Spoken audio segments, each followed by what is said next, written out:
Hey guys, welcome back to the channel. So behind me I have a Lexus GX470 that the customer complaint is every time he turns on his heater or air conditioner, it doesn't matter what it is, the car makes a weird noise. So let me take you inside the car and show you the noise that he's referring to.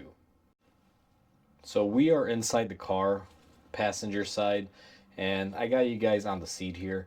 Now, when you turn on the heater, whether it be on AC mode or heat mode, this is what the customer hears. Hopefully the camera will pick it up.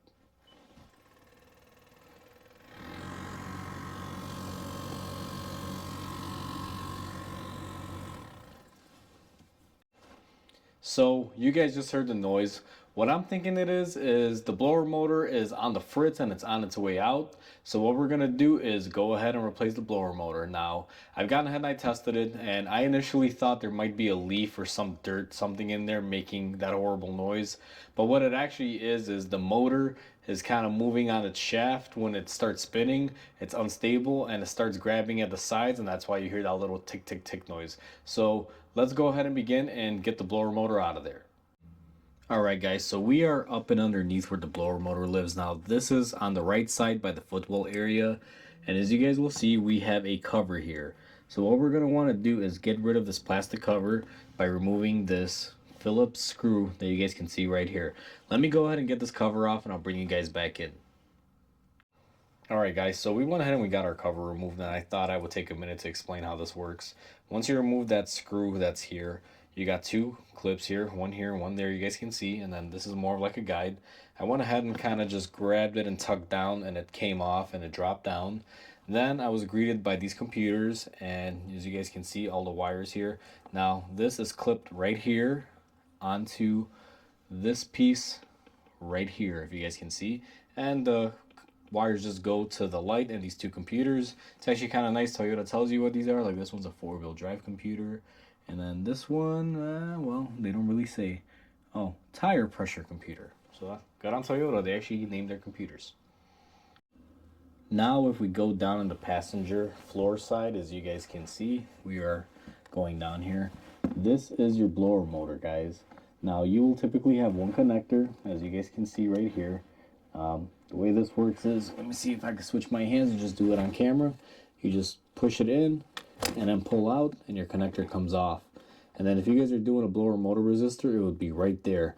But fortunately for us, our blower motor is what's actually broken. Now it would be very difficult to show you guys, but you see you got one bolt here, another bolt right about here, and there should be a third one back here. Now I am very limited on room. I can barely fit in here myself, so I'm going to go ahead and get these off, and then I'll show you the rest of the process. I went ahead and I removed most of the 8mm bolts, guys. Now I gotta hold the camera and do this, so I'm gonna go ahead and just unscrew the last bit of the last bolt. And once you get off your bolt, what you're gonna want to do is just kind of grab this and move it down. Now I'm gonna need two hands. What I'm gonna do is grab it and just pull down on it, and once I get out the whole unit, I'll show you what's going on with it. We got our blower motor on the bench. Now what is happening is this spins, and you guys can see that's how you guys get your air inside your car. It basically goes in from the center and it pushes it out. Now what's going on with this one, and I can't spin it fast enough, guys, because this thing, it spins but it's not very loose, so the motor's starting to go bad. But what it's doing is, when it's trying to spin, as it's spinning fast enough, it starts kind of walking back and forth, and that's what's creating all the issues and the noise. Now we have our new blower motor. What we're going to do is install it. I already went and matched up the motor. What you're looking for is make sure all the mounting points and everything are correct on it, and make sure you got the correct style connector to be able to plug it in. This one matches up perfectly. And I also went ahead and I took some air and I blew out my air box. Now I did the cabin air filter off camera on this one. It's actually really easy. It's right behind the glove box. It comes out and you're able to get access to it. I wasn't able to film it just due to time constraints, but I will be showing you the actual blower motor install. And just to show you that there is a filter in there, let me zoom you guys in here, and you guys can clearly see new cabin filter is installed.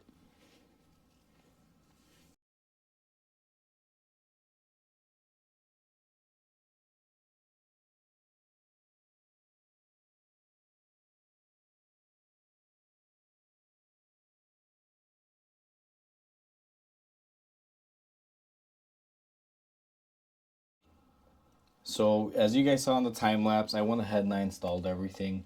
Now I do apologize because it's very hard. You guys can see there's no room in here. So I had to kind of put you guys on the seat as I did the process. I just put the blower motor back in, lined it up correctly, put on my 3 bolts, plugged in my connector. Now, once I do that, normally if I don't have any computers or anything here that I have to unplug like I did on this car, what I would do is start it up and try the blower motor, make sure everything is working correctly. Since this does have a 4-wheel drive computer and another computer here, I decided to just install everything. It's not horrible to open it back up if I have to, but that's what I do as a precaution here and there. So now what we're going to do is we're going to go ahead and turn the key to the on position, and we're going to wait for our climate to come on here. These Lexuses are very weird. Everything is touchscreen. And then we're going to take our fan to high. And I'm pretty sure the camera is picking it up, but as you guys can tell, there's no more noise, no more clicking, no more anything. It's running nice and smooth. What you want to do is run it through all of your cycles. Like in this case, I'm running it through all of them. Every single one of them is working fine. So that is pretty much how you do this job. Now, I know this one didn't cover everything too in depth, guys, but it's pretty simple once you get down there. Just a little bit of a tight space. So with that said, hopefully you guys enjoyed this video. Please comment, like, and subscribe. And I will catch you guys on the next repair. And until then, hope you guys have a great day.